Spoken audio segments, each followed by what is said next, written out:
사랑하는 성도 여러분, 오늘 이 시간 하나님의 크신 은혜와 평강이 여러분의 삶에 가득하기를 축복합니다.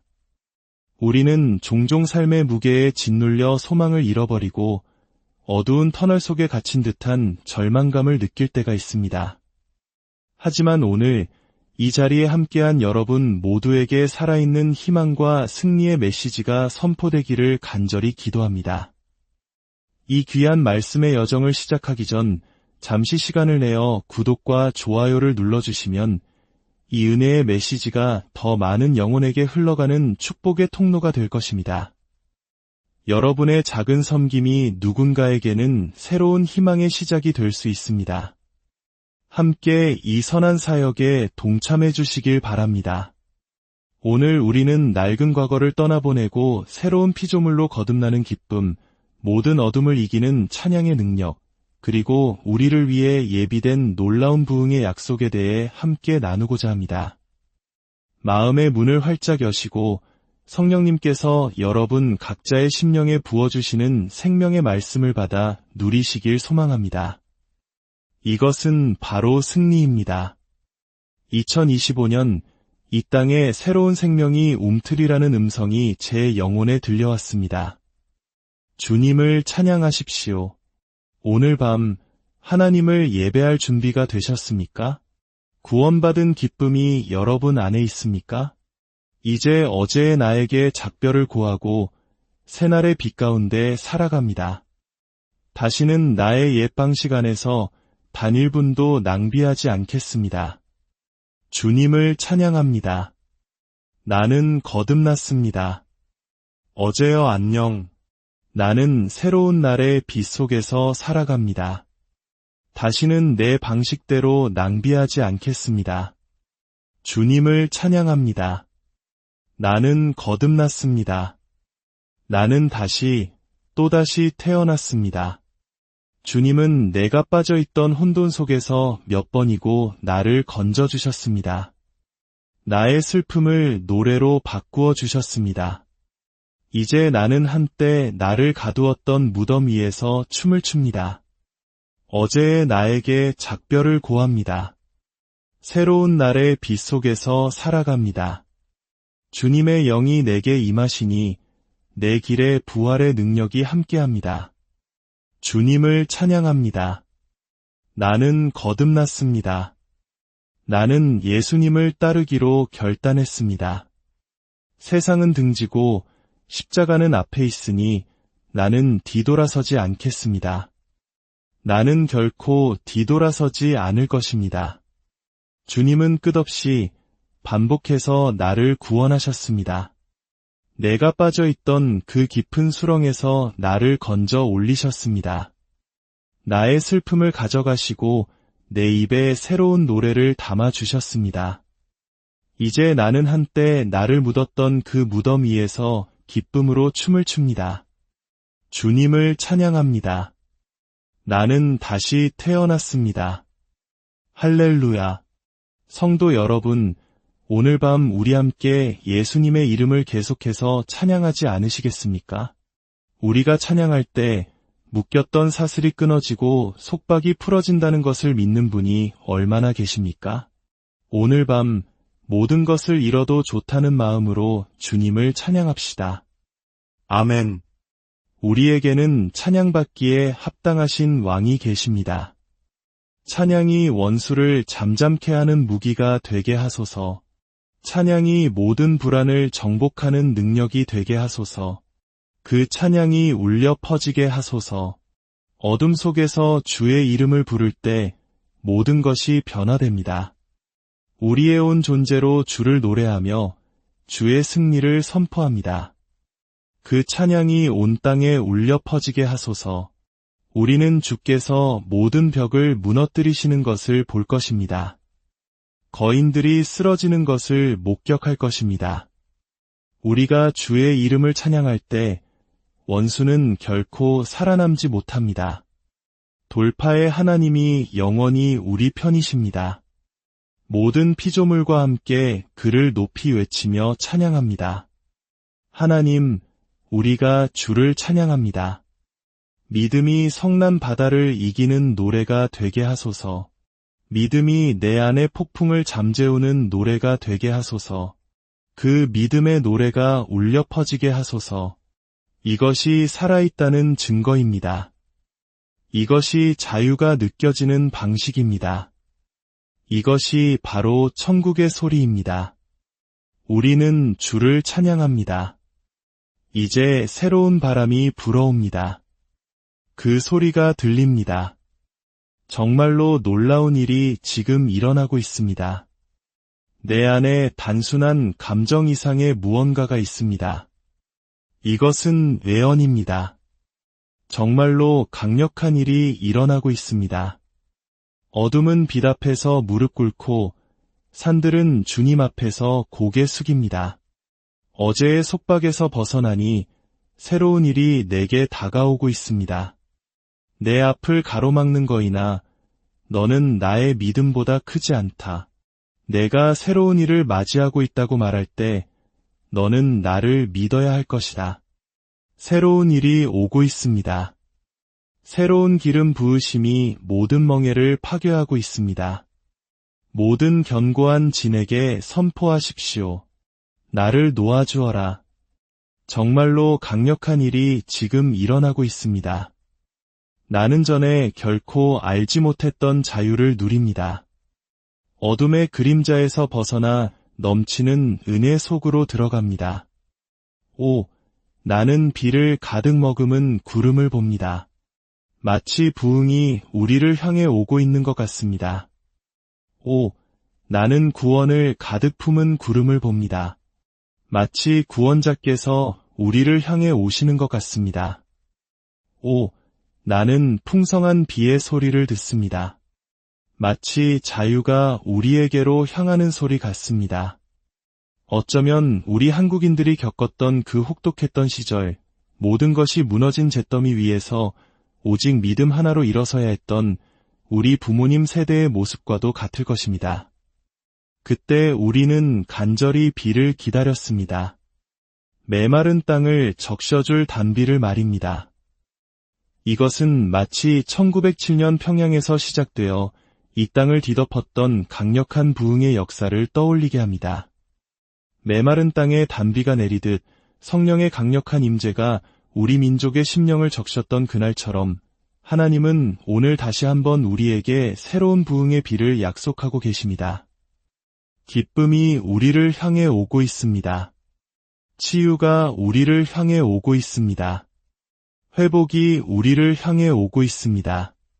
새로운 마음, 새로운 생각, 새로운 영을 부어주십니다. 새로운 일이 지금 오고 있습니다. 성령의 비를 내려주소서, 비를 내려주소서. 온 세상이 노래합니다. 비를 내려주소서. 대지가 노래하는 소리가 들리십니까? 비를 내려주소서. 주여, 당신의 영을 부어주소서. 그 소리가 들리십니까? 아직 천둥 소리는 아니지만 바람을 타고 오는 속삭임이 있습니다. 마치 엘리야가 폭풍의 기미도 구름 한 점도 없는 산 위에서 믿음으로 비를 기다렸던 것처럼 말입니다. 그는 종에게 다시 가서 보라고 말했습니다. 하늘이 텅 빈 것처럼 보일 때도 믿음은 계속해서 바라봅니다. 가뭄이 끝이 없어 보일 때도 믿음은 계속해서 우물을 팝니다. 그러니 다시 보십시오. 이 골짜기를 도랑으로 가득 채우십시오. 그러면 내가 이 골짜기를 물로 채울 것입니다. 너희는 바람도 보지 못하고 비도 보지 못하겠지만 너희 골짜기는 물로 가득 차리라. 그러니 다시 보십시오. 당신에게 필요한 것은 사람의 손바닥만 한 작은 구름뿐입니다. 부흥의 비가 오고 있습니다. 기도가 믿음을 작동시키는 것이 아니라 믿음이 기도를 작동시키기 때문입니다. 믿음은 선포합니다. 비가 오고 있다. 가뭄이 그치고 있다. 하늘이 움직이고 있다. 병든 몸이 치유되고 있다. 깨어진 가정이 회복되고 있다. 탕자와 같았던 아들딸들이 집으로 돌아오고 있다. 그러니 다시 보십시오. 그것이 보이십니까? 풍성한 비의 소리가 들리십니까? 함께 노래합시다. 비를 내려주소서. 하늘의 문을 여소서. 비를 내려주소서. 할렐루야. 주여, 제 삶이 제단이 되게 하소서. 주의 불로 내 폐를 밝히소서. 주께서 숨쉬지 않으시면 나도 숨쉴 수 없으니, 그러니 숨을 불어넣으소서. 이것은 하늘과 불이 만나는 순간입니다. 우리의 마음이 새로운 불을 향해 타오릅니다. 우리 하나님은 소멸하는 불이십니다. 주께서 만지시는 모든 것이 살아날 것입니다. 그러니 임하소서. 주께서 만지시는 모든 것이 살아날 것입니다. 사랑하는 성도 여러분, 저는 지난 수십 년간 영광스러운 복음을 전하는 특권을 누려왔습니다. 그 모든 것에 하나님께 찬양을 드립니다. 하나님께서 저희 가족을 부르셨을 때 우리는 할머니 댁에 얹혀 살고 있었습니다. 아버지는 작은 슈퍼마켓을 경영하셨고 어머니는 공장에서 바느질을 가르치셨습니다. 하지만 거의 매일 밤 부모님은 작은 교회 어딘가에서 노래를 부르고 계셨습니다. 어머니의 오빠가 만들어준 기타를 들고 매일같이 신실하게 찬양을 쓰시던 어머니의 모습이 아직도 눈에 선합니다. 어머니는 늘 말씀하셨습니다. 하루에 기름 부으심이 있는 가사 한 줄이라도 쓰지 못하면 나는 작사가라 불릴 자격이 없어. 모든 것이 어머니에게는 노래였습니다. 저는 그날을 기억합니다. 어느 주일이었습니다. 우리는 한 교회에서 사역하고 있었는데 어떻게 그곳에 가게 되었는지조차 기억나지 않습니다. 제가 기억하는 것은 그 교회의 모든 것이 심지어 사람들까지도 마치 스테인드 글라스처럼 차갑고 경직되어 있었다는 것입니다. 우리가 일어나 노래를 부르기 시작했을 때 분위기는 마치 장례식장 같았습니다. 그런데 갑자기 어머니가 노래를 부르기 시작하자 성령께서 움직이기 시작하셨습니다. 그리고 4명의 군인이 완전 군장을 한 채로 서로 다른 방향에서 제단을 향해 다가와 흐느끼며 울기 시작했습니다. 나중에 알게 된 사실은 그들 모두 다음날 아침 베트남으로 파병될 예정이었다는 것입니다. 그들이 제단으로 나아오자 그 교회에서는 이런 상황을 어떻게 다루어야 할지 몰랐습니다. 안내위원들이 사방에서 나타나 그들을 밖으로 내보내려 했습니다. 그 청년들은 자신들이 살아서 돌아올 수 있을지 죽을지 알 수 없는 상황에서 하나님께 자신의 삶을 드리고 싶어 했지만 그 교회에는 그럴 시간이 없었습니다. 우리의 찬양이 끝나고 어머니는 아름답게 우는 것이 아니었습니다.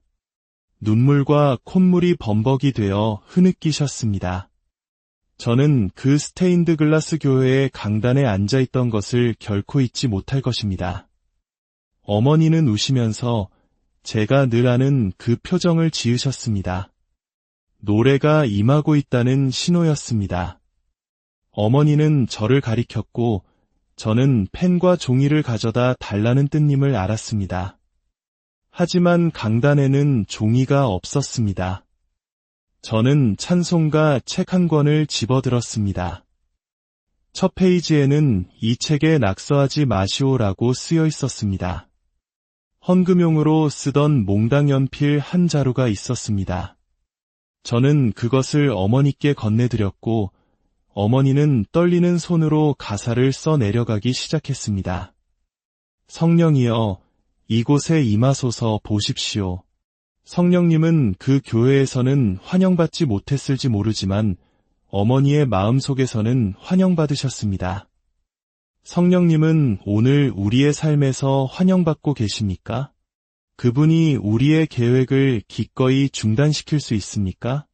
자비와 은혜에 전능하신 아버지, 당신은 이곳에서 환영받으십니다. 오늘 말씀을 통해 우리는 진정한 신실함이 무엇인지 깊이 탐구해 보고자 합니다. 잠언 28장 20절은 이렇게 말씀합니다. 충성된 자는 복을 많이 받으나 속히 부하고자 하는 자는 형벌을 면하지 못하리라. 어리석은 사람은 자신이 원하는 것을 쫓지만 지혜로운 사람은 그것들을 얻게 하는 근원을 추구합니다. 예수님께서도 말씀하셨습니다. 너희는 먼저 그의 나라와 그의 의를 구하라. 그리하면 이 모든 것을 너희에게 더하시리라. 우리가 추구해야 할 것은 물건이 아니라 하나님의 나라입니다. 그것이 바로 신실함의 일부이며 그럴 때 우리는 복으로 넘쳐나게 될 것입니다. 하지만 성경은 신실한 사람을 찾기가 매우 어렵다고 말합니다. 시편 12편 1절은 여호와여 도우소서 경건한 자가 끊어지며 충실한 자들이 인생 중에 없어지나이다 라고 탄식합니다. 많은 사람들이 스스로를 신실하다고 말하지만 실제로 그런 사람을 찾기는 어렵습니다. 우리가 이 생을 떠난 후 가장 듣고 싶은 말이 무엇입니까? 잘하였도다. 착하고 충성된 종아, 주님은 우리의 열심이나 희생이 아니라 신실함을 칭찬하실 것입니다. 그러므로 신실함이 무엇인지 아는 것은 우리에게 매우 중요합니다. 많은 사람들이 평등이 공정하다고 생각하지만 성경은 그렇게 말하지 않습니다. 누가복음 19장에서 예수님은 한 귀인이 종들에게 각각 한 므나씩을 주고 떠나는 비유를 말씀하십니다. 돌아왔을 때 10므나를 남긴 종에게는 10고울의 권세가, 5므나를 남긴 종에게는 5고울의 권세가 주어졌습니다. 보상은 결코 평등하지 않았습니다. 그것은 각자의 신실함에 따라 공정하게 주어졌습니다. 우리의 구원은 행위로 말미암지 않지만 우리의 상급은 이 땅에서의 우리의 행위, 즉 신실함에 따라 결정됩니다. 누가복음 16장은 불의한 청지기의 비유를 통해 우리에게 신실함이 무엇인지 가르쳐줍니다. 청지기는 주인의 재산을 낭비했다는 이유로 해고당합니다. 청지기는 주인이 아닙니다. 그는 관리자일 뿐입니다. 청지기로서 할 수 있는 가장 불충실한 행동은 위탁받은 것을 마치 자신의 것인 양 다루는 것입니다. 하나님께서 우리에게 맡기신 시간, 재능, 재물을 우리 마음대로 사용하는 것이 바로 불충실함입니다. 우리의 삶을 돌아봅시다. 우리는 하나님의 것을 하나님의 뜻대로 사용하고 있습니까? 아니면 나의 뜻대로 사용하고 있습니까? 11조는 단순히 율법을 지키는 행위가 아닙니다. 그것은 하나님을 우리 삶의 첫자리에 모신다는 신앙의 고백이며 우리가 가진 모든 것의 주인이 하나님이심을 인정하는 청지기로서의 훈련입니다. 우리가 하나님의 것을 구별하여 신실하게 드릴 때 하나님께서는 우리에게 우리의 것을 맡기실 수 있습니다. 신실함이란 무엇입니까?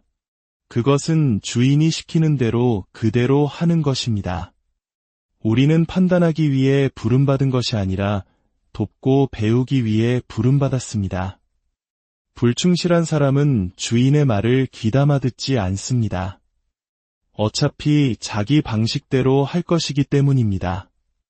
하지만 신실한 사람은 온전히 집중하여 듣고 이해가 안 되면 다시 묻습니다. 마르다와 마리아의 이야기처럼 우리는 분주하게 일하는 것보다 주님의 발치에 앉아 그분의 음성을 듣는 것을 선택해야 합니다. 그것이 신실함의 시작입니다. 판단은 주님께서 하실 것입니다.